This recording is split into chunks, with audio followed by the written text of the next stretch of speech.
মার্কিন president Donald Trump গোপনে প্রস্তুতি নিচ্ছেন দক্ষিণ কোরিয়ায় অনুষ্ঠিতব্য Asia Pacific economic cooperation APEC সম্মেলনে অংশগ্রহণের জন্য। এই সম্মেলন হতে পারে চীনা প্রেসিডেন্ট শি জিনপিং এর সঙ্গে তার বহুল প্রতীক্ষিত দ্বিপাক্ষিক বৈঠকের মঞ্চ। সিএনএন এর খবরে বলা হয়েছে, এপেক সম্মেলনের সাইডলাইনে এই বৈঠক নিয়ে চলছে গভীর আলোচনা। যদিও এখনো চূড়ান্ত সিদ্ধান্ত হয়নি, তবে সম্মেলনের তারিখ নির্ধারিত। অক্টোবরের শেষ থেকে নভেম্বরের প্রথম সপ্তাহ পর্যন্ত সম্মেলন অনুষ্ঠিত হবে দক্ষিণ কোরিয়ার গিয়াংজু শহরে। সম্প্রতি এক ফোনালাপে চীনা প্রেসিডেন্ট শি জিনপিং ট্রাম্প ও তার স্ত্রীকে চীন সফরের আমন্ত্রণ জানান।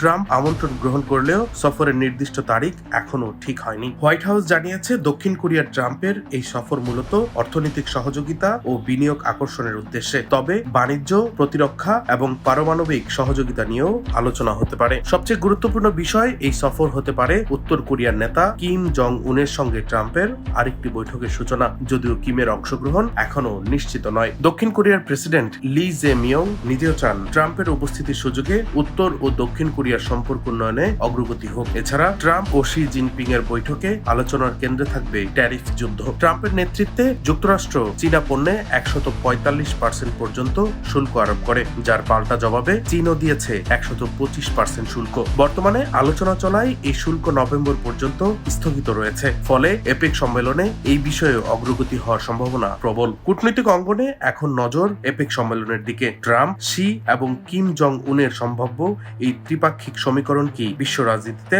নতুন মোড় আনবে? ডেস্ক রিপোর্ট, দৈনিক ডেস্টিনি।